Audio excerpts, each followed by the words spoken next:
ከስር ነው የመታው ወደ ላይ አይደል? እንዴት ከላይ ይወልቃል ጥርስ? ከስር ተመቶ ነው። ከስርም ከላይም ያለው ጥርስ የራሴ ነው አይደል እንዴ? ስለ እድሜዋ ልዩነት ዛሬ ነው ከመጣሽ በኋላ ነው ያወቀው። ልክ ካገባሃለው ብየውማ ልክ ካገባሁት ኮርሶ ፊት አቀረብኩት አይደለ? ከባሌ ራስ ላይ ውረጅ። ሁሌ ከሱ ጋር ምንድነው አንቺ ችግርሽ? ስነ ስርዓት ያዥ። ሰው ስራ ፈጥቶ አይደለም መብቱን ለማስከበር የሚመጣው።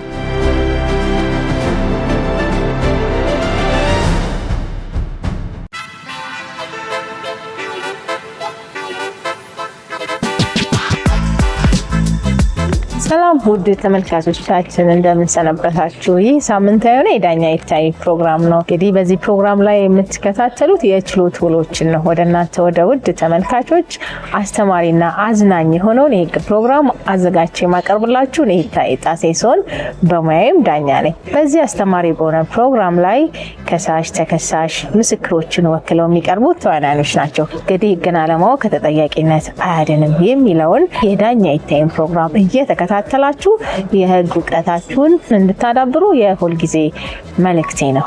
እንግዲህ ዛሬም አንድ አስተማሪ የሆነ ፕሮግራም ይዤላችሁ ቀርብ ያለው ጉዳዩ ምንድነው፣ ክርክሩስ፣ ፍርዱስ፣ ህጉስ ምን ይላል የሚለውን አብረን የምንከታተለው ነው የሚሆነው። ወደ ችሎት ልገባ ነው። ተከተሉኝ። መልካም ቆይታ። የኢትዮጵያ የህግ ባለሙያ ሴቶች ማህበር በ1995 ዓ.ም የተቋቋመ የሲቪል ማህበረሰብ ድርጅት ሲሆን በሴቶች መብት፣ በሰማያዊ መብቶች፣ በመልካም አስተዳደርና በሰላም ግንባታ ዙሪያ ያተኮሩ ውጤታማ ስራዎችን እየሰራ ይገኛል። የኢትዮጵያ የህግ ባለሙያ ሴቶች ማህበር የሴቶችን ፖለቲካዊ፣ ማህበራዊና ህጋዊ መብቶችን ለማሻሻል የረዱ የተለያዩ ፕሮግራሞችን በውጤታማነት ተግብሯል። ከነዚህም ውስጥ ያለው ህጎች ማሻሻያዎችን፣ የተሻሻለ የቤተሰብ ህግና የኢፌዴሪ የወንጀል ህግን ጨምሮ የተለያዩ ፕሮጀክቶችን ሲተገብርና ሲደግፍ ቆይቷል። ከነዚህ ፕሮጀክቶች ውስጥም በሪቮሉሲ ፓካርድ ፋውንዴሽን የገንዘብ ድጋፍ የሴት የቤት ሰራተኞችንና የጾታና የስነ ተዋልዶ ጤና መብቶችን ማስተዋወቅ ላለፉት ጥቂት ዓመታት ተተግብረዋል። በእነዚህ ፕሮጀክቶች ትግበራ ወቅት የጾታና የስነ ተዋልዶ ጤና መብቶችን በሚመለከት በመንግስትና በተለያዩ የሲቪል ማህበረሰብ ድርጅቶች የተለያዩ የቅስቀሳ ስራዎችን ሲያደርጉ ቆይቷል። ሆኖም ግን አሁን ያሉትን ፖሊሲዎችንና ፕሮግራሞችን በመተግበርና በመከታተል ረገድ አሁንም ክፍተቶችና ተግዳሮቶች ይታያሉ። በመሆኑም የኢትዮጵያ የህግ ባለሙያ ሴቶች ማህበር ተጨማሪ ማስረጃዎችን በማዘጋጀት እነዚህ ፕሮጀክቶች በማጠናከር በቀጣይ ለሚኖሩ የህግ ማሻሻያ ስራዎች ግብአት እንዲሆኑ ይሰራል። በሴት የቤት ሰራተኞችና በሴቶች የስነ ተዋልዶ ጤና መብቶች ዙሪያ ላይ የሚታየው የግንዛቤ እጥረት በተለይ በህግ አተረጓጓም፣ አመለካከትና አፈጻጸም ላይ ግንዛቤ ለመፍጠር ከዳኛ ይታይ ጋር በመተባበር ይህንንና የተለያዩ ተከታታይ ቴሌቪዥን ፕሮግራሞችን አዘጋጅተን እናቀርብላችኋለን። እንድትከታተሉንና እንድትሳተፉ በአክብሮት እንጋብዛለን። የኢትዮጵያ የህግ ባለሙያ ሴቶች ማህበር።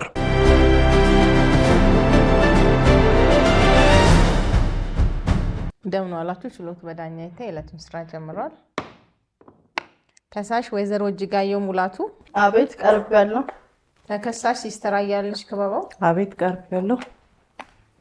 እንግዲህ ያው መዝገቡ ለዛሬ የተቀጠረው ከሳሽ ባቀረቡት ክስ አማካኝነት ነው። እንግዲህ ተከሳሽ በሚሰሩበት ክሊኒክ ውስጥ የመውለጃ ቀኔ ደርሶ ለመውለድ በሚሄድበት ሰዓት ተከሳሽ ተኝታ አስፈላጊውን እርዳታ ሳታረግልኝ በመቅረቱ እኔም ላይ ከፍተኛ የሆነ የጤና ችግር ደርሶብኛል የሚል ክስ ይዘሽ ቀርበሻል። እስኪ ምንድን ነበረ አንቺ ላይ የደረሰው የጤና ችግር? ተገቢውን እንክብካቤና እርዳታ ያላደረገችበት ምክንያት ምንድን ነው? እስኪ የተፈጠረውን ነገር ዘርዘር አድርገሽ አስረጅ። እሺ፣ አመሰግናለሁ ክቡር ፍርድ ቤት። በወቅቱ የሄድኩት እሷ የምትሰራበት ክሊኒክ ምጥ ላይ ነበርኩኝ እና እንሽርቷ የፈሶ ምጥ ላይ ሆኜ ነው እንግዲህ የሄድኩት። በመሄድ ሰዓት እሷ ተገቢውን እንክብካቤም አላደረገችልኝም፣ እያመነጫጨቀችኝ በስንት ትግል ነው ከቢሮዋ ራሱ የወጣችው። ከዛ ምጥሽ አልመጣም፣ ገና ነሽ ቆይ ተረጋጊ አለች። ቼክ አላደረገችሽም? መጀመሪያ ቼክም አላደረገችኝም። በምን አይታ ነው ገና ነው ምጥሽ አልመጣም ያለች? በምን ያው እኔ 2 ቀን 3 ቀን ተመላልሻለሁኝ እንደዚህ መጣው ሲለኝ እየሄድኩኝ ገና ነሽ እያለች ብቻ ትመልሰኛለች። ግን የዛን ቀን እኔ በሄድሽበት ተደጋጋሚ በሄድሽበት ቀናቶች ሁሉ የምታገኙ እሷን ነበር? ሌላ ባለሙያ ነው? ማታ ያው ተረኛ እሷ ናት። እና በመሄድ ሰዓት በቃ ታመነጫጭቀኛለች እንደዛ። የዛለት ግን እኔ ሽርቴዋ ስለፈሰሰ ነው የሄድኩትኝ እርግጠኛ ሆኜ ማለት ነው። ከዛ ስሄድ በቃ ምንጭቅጭቅ እያደረገች ካርድ ክፍል ቆያለች። ሄድኩኝ። እዛ እንደደረስኩ ምጤ መጣ፣ ልጄን ወለድኩኝ። ከዛ የነበሩ ነርሶች እሷን አተረኛ ግን የነበሩ ነርሶች ናቸው አፋፍሰው የወሰዱኝ። ይሄ ሁሉ ሲሆን እሷ አልመጣችም። ደሜ ፈሶ ምክንያት ነው ያልመጣችው?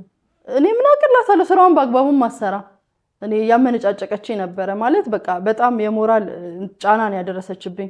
ገና ነው ምጥሽ ያንቺ ምጥ ምን እንደምናምን በቃ እንዴት እንደምትመነቃቀር እኔ ዛሬ ምጥ ላይ ሴት ናት ምጥ ላይ ሆኜ እንደዛ የተጨነኩኝ ቼክም ማድረግ አልፈለገችም። ከወለድኩ በኋላ በጣም ደም መፍሰስ ነበረ። እሷ ትሪት ስላላረገች ብቻ የማይሆን ወጪ ውስጥ ተዳረኩኝ። መድኃኒት 69 ሺህ ብር አውጥቼ ተገዛ።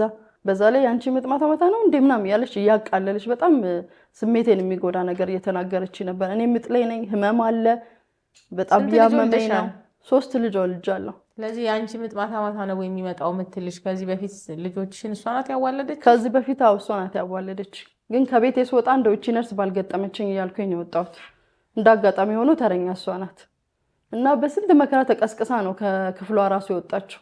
ደሜ ፈሷ ያ ሁሉ ችግር ሲመጣ ዶክተሩ ሲመጣ በጣም የተቆጣው የታለች ተረኛዋ ነርስ ሁሉ አለ።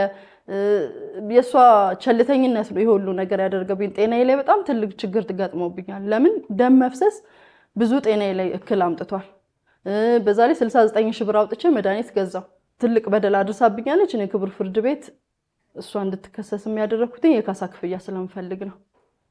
ምንድነው የካሳ ክፍያው? ከሷ በሰዓቱ እዛው ሆና ተገቢውን እርዳታ ስላላደረገችልሽ ነው ወይንስ ባንቺ በጤና ችግር ወይ ድንገት በመጣ የወሊድ ችግር ነው ይሄ አሁን ደረሰ እያልሽ ያለሽ? ወይም ደግሞ እሷ ልትከፍለኝ ይገባል ብለሽ ክስ ያቀረብሽው ችግር የተፈጠረው በደንብ አስረጂ።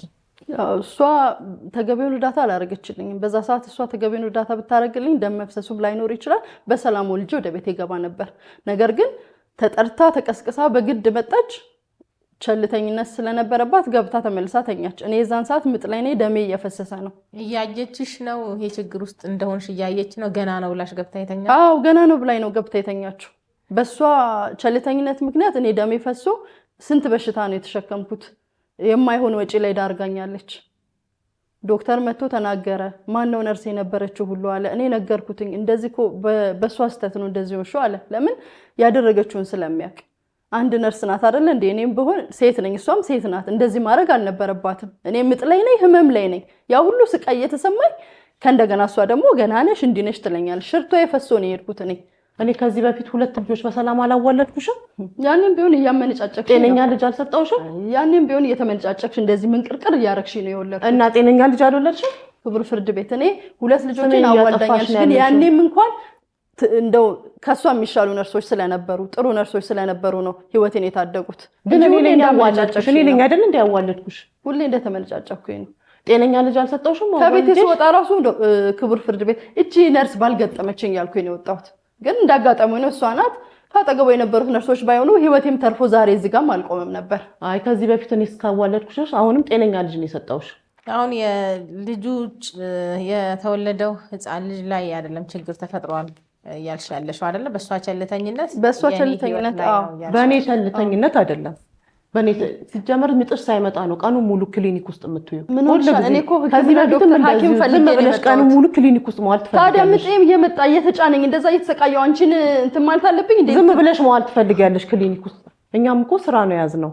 ቀኑ ሙሉ አንቺ ምጥሽ ሳይመጣ ታዲያ ቀኑ ሙሉ ዋልሽና ሌላ ታካሚ ላይ ታከም ነው? እኔም ያንቺን እርዳታ ፈልጌ ነው የመጣሁት። እዛ ጋር ጭንቅ ስለሆነብኝ ነው የመጣሁት እንጂ ለመዝናናት አይደለም። ያንቺ ክሊኒክ ዝም ብለሽ መዋል ተወጃለሽ ክሊኒክ ውስጥ። ለዛ ነው።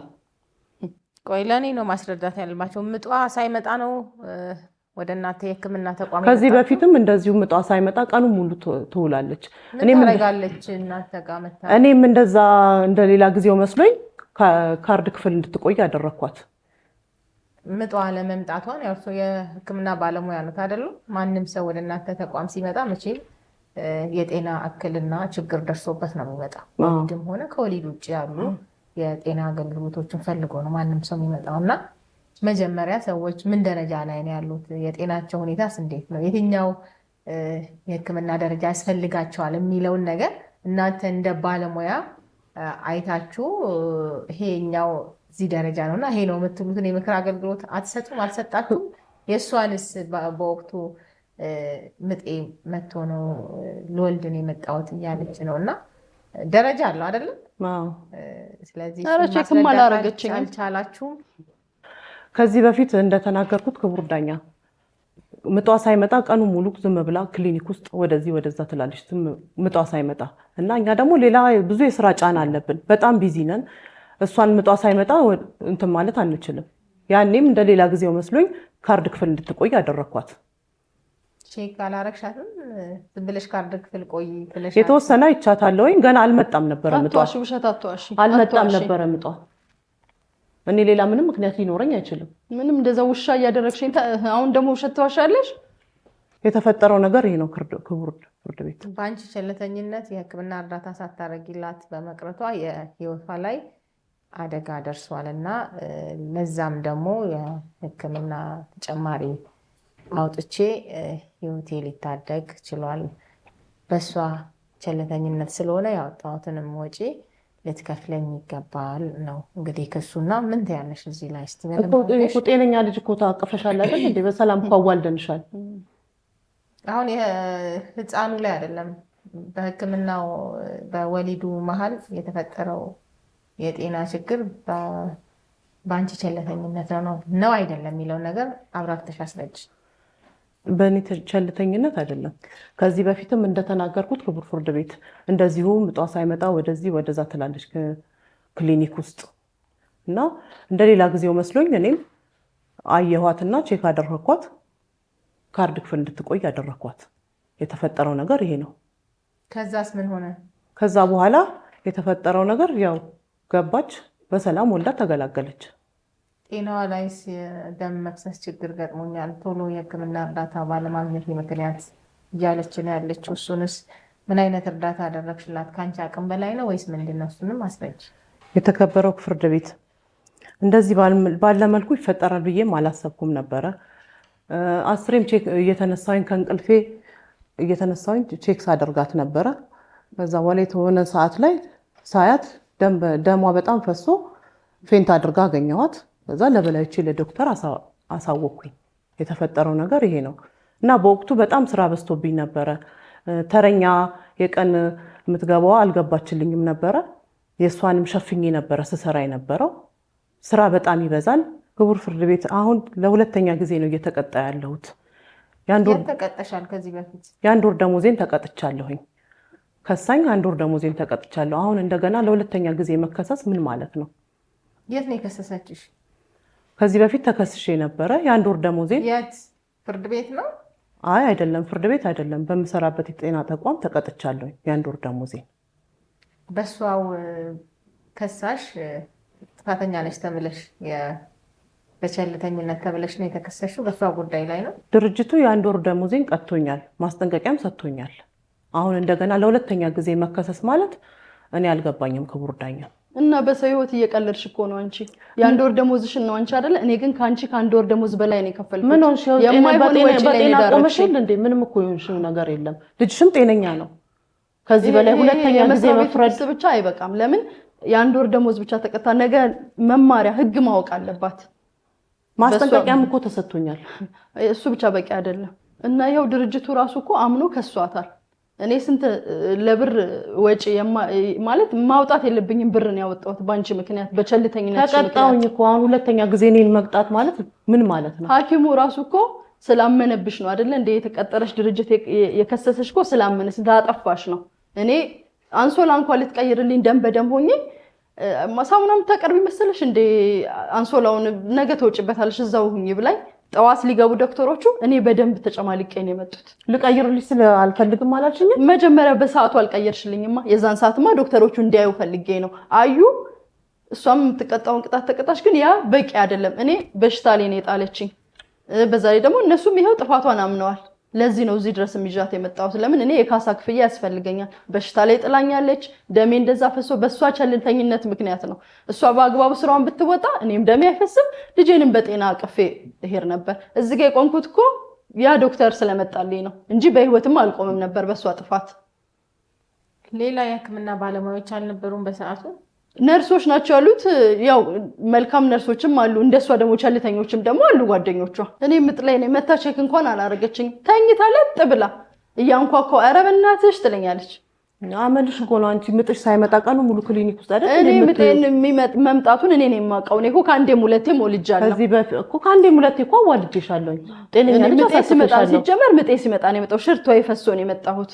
ግን እሷ ለጥ ብላለች ተኝታ ስራዋም አይደለ ለጥ ብላለች። ስንቴ እየደበደብኩ እየሄድኩ እያማትኩኝ ገና ደግሞ እሷ ልመና ቆቤ በሯ ላይ በዛ ላይ ደግሞ ኤርፎን ሰክታ ስልኳን እያየች ነው። እሷ ቼክም አላረገችን ከናካቴው። አሁን ስራ ቦታ ነው አይደለ እንዴ? እኔ እዛ ጋር ምጥ ላይ ነኝ፣ ልሞት ነው፣ ህይወትና ሞት ነው ይዤ ያለሁት። እሷ ግን ስልኳን ከፍታ እያየች ነበር። ኤርፎን ሰክታለች፣ አሰማኝም። በመስኮት እያየሁ ኤርፎን ቼክ አላደረኩሽ። ምንም አትዋሽ፣ አሁን አታስተባቢ። የመጣኝ ቼክ አላደረኩሽ። በዝቤ ደሜ እንደዛ ፈሶ በእግዚአብሔር እርዳታና ያ ዶክተር ባይደርስ ኖሮ እኔ ሟች ነበርኩኝ። እዚህ ጋር አልቆምም። እኔም ያቅሜን የምችለውን አድርጌልሻለሁ። ባንቺ ቸልተኝነት የምችለውን ያቅሜን አድርጌያለሁኝ።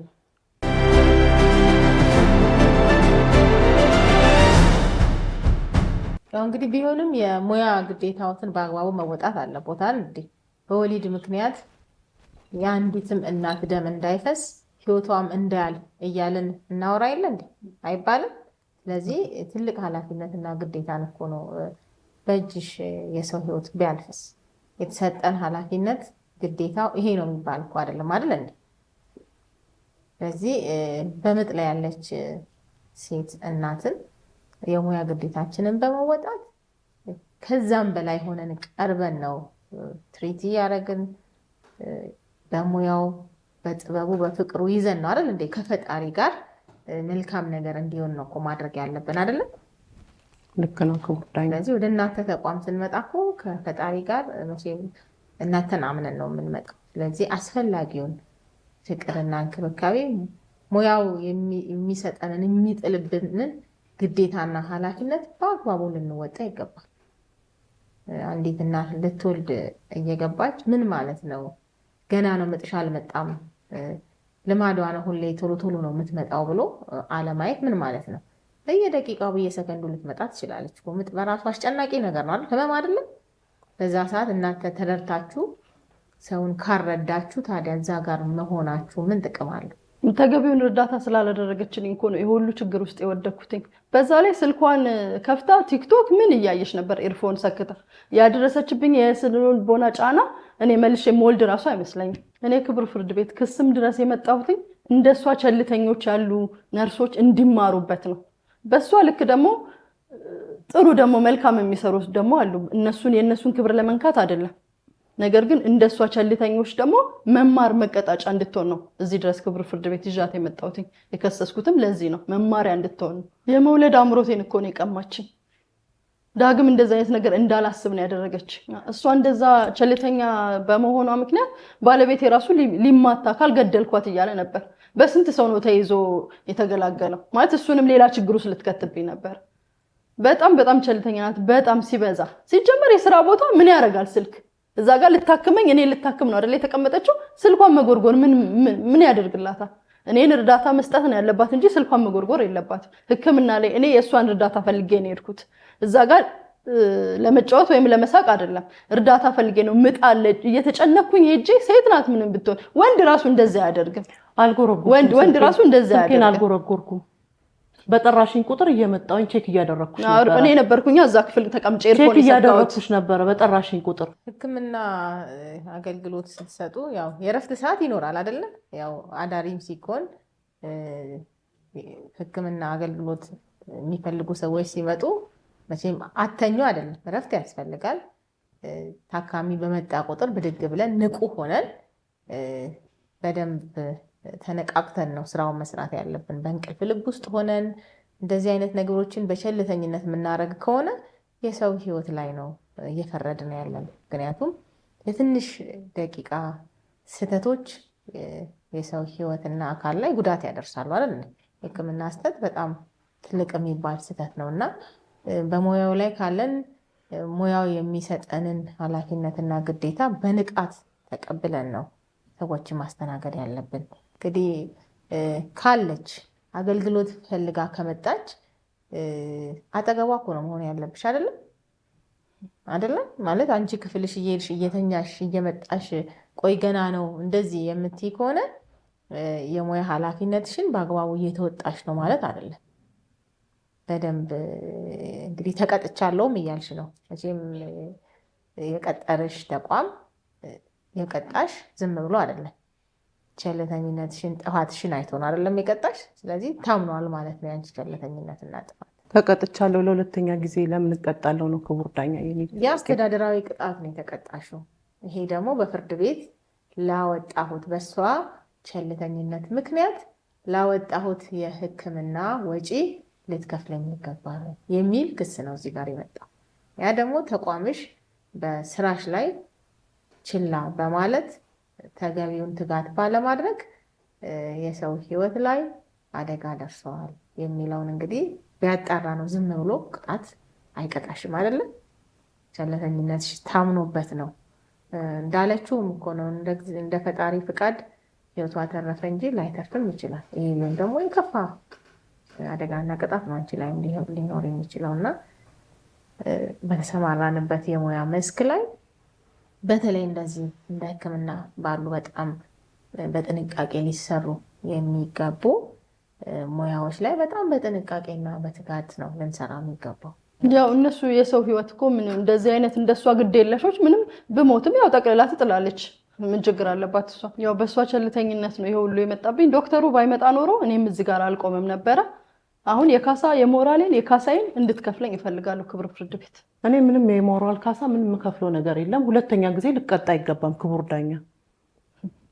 ከዚህ በላይ ቅጣት የለም። የአንድ ወር ደሞዜን የተቀጣው አንቺ ከደሞዝሽ ከአንድ ደሞዝሽ በላይ የአንድ ወር ደሞዜን የተቀጣሁት ድርጅቱ ቀጥቶኛል። እኔ ልጄን ጥያክም ቤት ባንቺ ጦስ የመጣብኝ በሽታ የምታከመውስ የአንድ ወር ደሞዜን ተቀጥቻለሁኝ። የመጨረሻ ማስጠንቀቂያም ተሰጥቶኛል።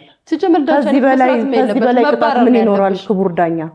የመጨረሻ ማስጠንቀቂያም ተሰጥቶኛል። ከዚህ በላይ ምን ማድረግ ይቻላል? ከዚህ በላይ ቅጣት አለ እንዴ? ጥሩ እንግዲህ ፍርድ ቤቱ የግራ ቀኛችሁን ክርክር አዳምጧል። መዝገቡን መርምሮ ውሳኔ ይሰጣል። ውሳኔ ለመስጠት ተለዋጭ ቀጠሮ ሰጥቷል። የዕለቱ ስራ በዚህ ተጠናቋል።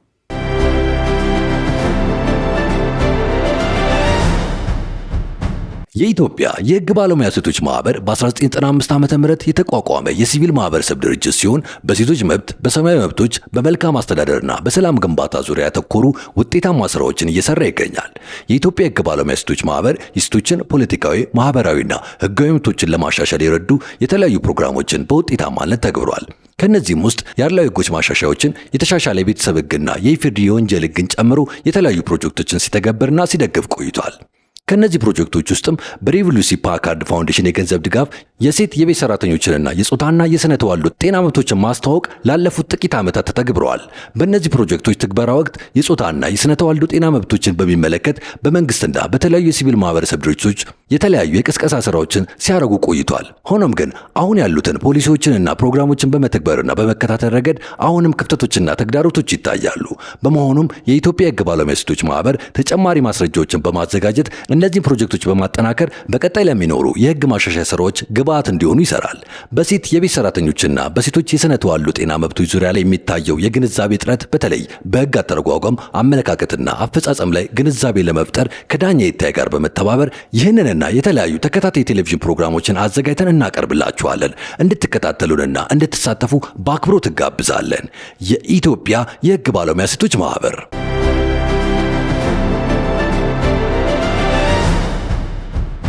እንደምን ዋላችሁ። ችሎት በዳኛ ይታይ የዕለቱን ስራ ጀምሯል። ከሳሽ ወይዘሮ እጅጋየሁ ሙላቱ። አቤት ቀርቤያለሁ። ተከሳሽ ሲስተር አያልነሽ ክበባው። አቤት ቀርቤያለሁ። ቀርባችኋል። እንግዲህ ያው መዝገቡ ተመርምሮ ውሳኔ ተሰጥቷል። ውሳኔውን አነብላችኋለሁ። ተከሳሽ ከሳሽ ሊወልዱ በሄዱበት ክሊኒክ አስፈላጊውን ክትትል በማድረግ ሊያዋልዷቸው ሲገባ የሙያ ግዴታቸውን ባለመወጣታቸው በከሳሽ ላይ ጉዳት አድርሰዋል ወይስ አላደረሱም? አድርሰዋል ከተባለ ያወጡትን የሕክምና ወጪ እና የሞራል ካሳ ሊከፍሉ ይገባል ወይስ አይገባም የሚለውን ጭብጥ ተይዟል። በአዋጅ ቁጥር 1362/2017 አንቀጽ 36 ማንኛውም የጤና ባለሙያ ሙያው በሚመራበት የስነ ምግባር መርሆች መሰረት ኃላፊነትን የመወጣትና በሚሰራበት የጤና ተቋም የሙያ ስነ ምግባር ግድፈት በሚፈጽምበት ጊዜ ለሚመለከተው አካል የማሳወቅ ግዴታ አለበት።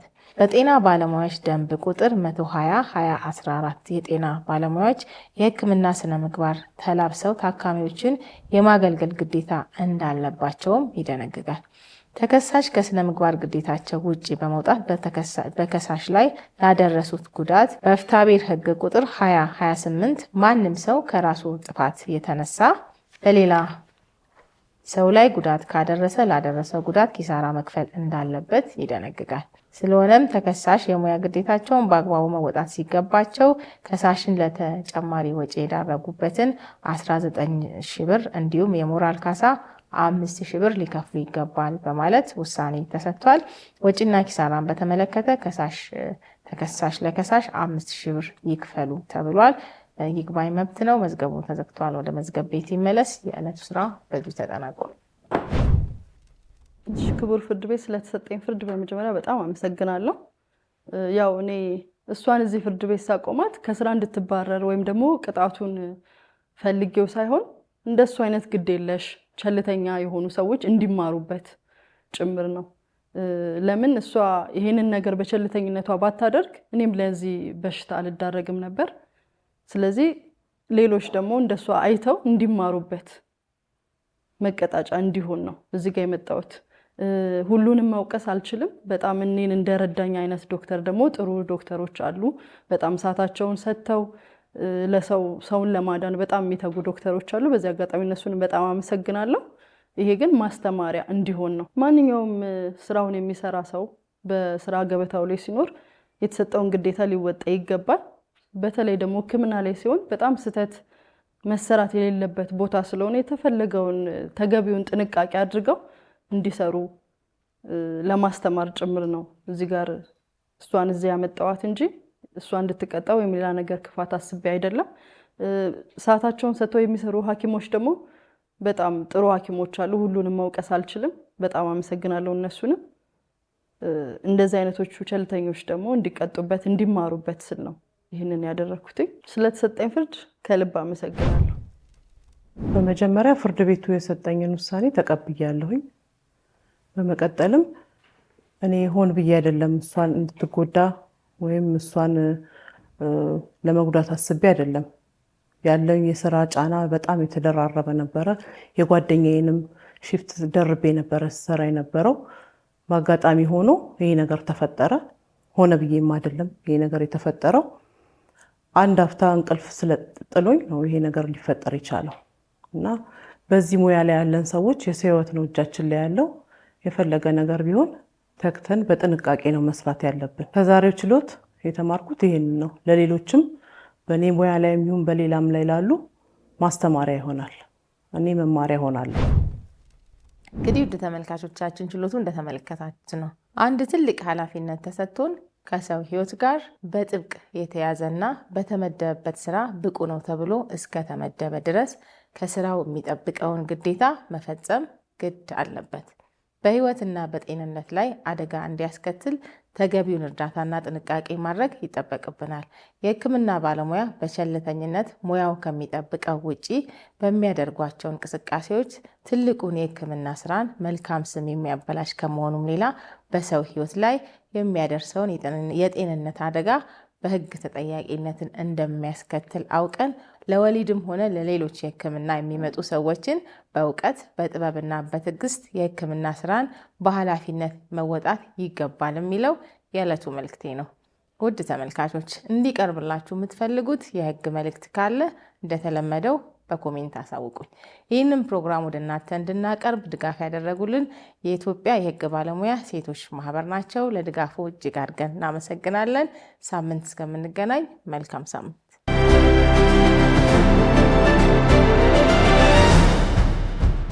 የኢትዮጵያ የህግ ባለሙያ ሴቶች ማህበር በ1995 ዓ.ም የተቋቋመ የሲቪል ማህበረሰብ ድርጅት ሲሆን በሴቶች መብት፣ በሰብአዊ መብቶች፣ በመልካም አስተዳደርና በሰላም ግንባታ ዙሪያ ያተኮሩ ውጤታማ ስራዎችን እየሰራ ይገኛል። የኢትዮጵያ የህግ ባለሙያ ሴቶች ማህበር የሴቶችን ፖለቲካዊ፣ ማህበራዊና ህጋዊ መብቶችን ለማሻሻል የረዱ የተለያዩ ፕሮግራሞችን በውጤታማነት ተግብሯል። ከነዚህም ውስጥ የአድሏዊ ህጎች ማሻሻያዎችን፣ የተሻሻለ የቤተሰብ ህግና የኢፍርድ የወንጀል ህግን ጨምሮ የተለያዩ ፕሮጀክቶችን ሲተገብርና ሲደግፍ ቆይቷል። ከነዚህ ፕሮጀክቶች ውስጥም በሬቮሉሲ ፓካርድ ፋውንዴሽን የገንዘብ ድጋፍ የሴት የቤት ሰራተኞችንና የጾታና የስነ ተዋልዶ ጤና መብቶችን ማስተዋወቅ ላለፉት ጥቂት ዓመታት ተተግብረዋል። በእነዚህ ፕሮጀክቶች ትግበራ ወቅት የጾታና የስነ ተዋልዶ ጤና መብቶችን በሚመለከት በመንግስትና በተለያዩ የሲቪል ማህበረሰብ ድርጅቶች የተለያዩ የቅስቀሳ ስራዎችን ሲያደርጉ ቆይቷል። ሆኖም ግን አሁን ያሉትን ፖሊሲዎችንና ፕሮግራሞችን በመተግበርና በመከታተል ረገድ አሁንም ክፍተቶችና ተግዳሮቶች ይታያሉ።